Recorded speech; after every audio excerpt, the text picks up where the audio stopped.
একটি ভিডিওতে আপনাদের সবাই স্বাগতম। আর ভিডিওতে একটি লাইক দিয়ে চ্যানেলটি সাবস্ক্রাইব করুন। কমেন্টে জানিয়ে দিন আপনি কোন দেশ থেকে আমাদের এই ভিডিওটি দেখছেন। আজকের কোণে দেখা আলো পর্বটা শুরু থেকেই এক ধরনের অস্থিরতা আর চাপা উত্তেজনা নিয়ে এগোয়। বনলতা বাড়ি ছেড়ে চলে যাওয়া শুধু একটা সিদ্ধান্ত নয়, এটা পুরো পরিবারের ভেতরের দুর্বল জায়গাগুলোকে সামনে এনে দিয়েছে।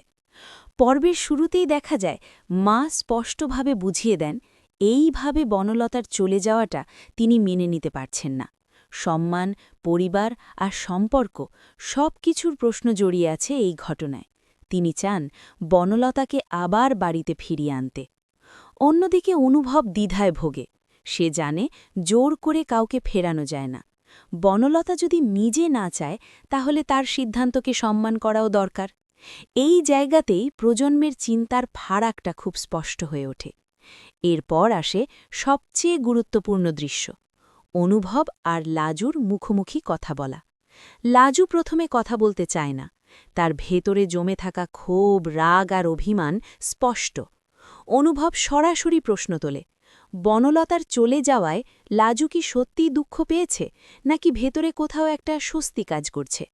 এই প্রশ্নটাই লাজুকে অস্বস্তিতে ফেলে দেয়। সে রেগে যায়, আত্মপক্ষ সমর্থন করে, বলে সব দোষ তার ঘাড়ে চাপানো হচ্ছে। কিন্তু ধীরে ধীরে লাজুর ভেতরের সত্যটা বেরিয়ে আসে। সে স্বীকার করে বনলতার জন্য তার মনে খারাপ লাগে, কিন্তু একই সঙ্গে নিজের অজান্তেই ঈর্ষা, রাগ আর অস্থিরতাও কাজ করেছে।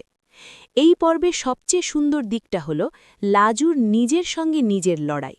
সে বুঝতে শুরু করে যেটাকে সে এতদিন যুক্তি ভেবেছে সেটার আড়ালে আসলে অনুভূতি লুকিয়েছিল।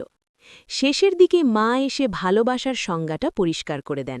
তিনি বোঝান এই অস্থিরতা, এই অধিকারবোধ, এই হিংসা সবকিছুর নামই ভালোবাসা। ভালোবাসা সবসময় হিসেব করে হয় না, সমাজের নিয়মে বাঁধাও থাকে না। এই কথাগুলো লাজুর মাথার ভেতর ঝড় তুলে দেয়। সে বুঝতে শুরু করে নিজের মনের সঙ্গে এতদিন সে সৎ ছিল না। পুরো পর্বটা আসলে একটা আত্মবিশ্লেষণের গল্প। কেউ পুরো দোষী নয়, কেউ পুরো নির্দোষও নয়। সবাই নিজের জায়গা থেকে ভুল আর সত্যের মধ্যে দাঁড়িয়ে আছে।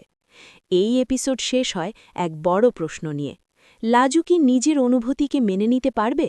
আর বনলতার সঙ্গে সম্পর্ক কি আদৌ আগের জায়গায় ফিরবে? পরের পর্বে যে বড়সড় মোড় আসছে সেটা আজ স্পষ্টভাবে বুঝিয়ে দিল এই পর্ব।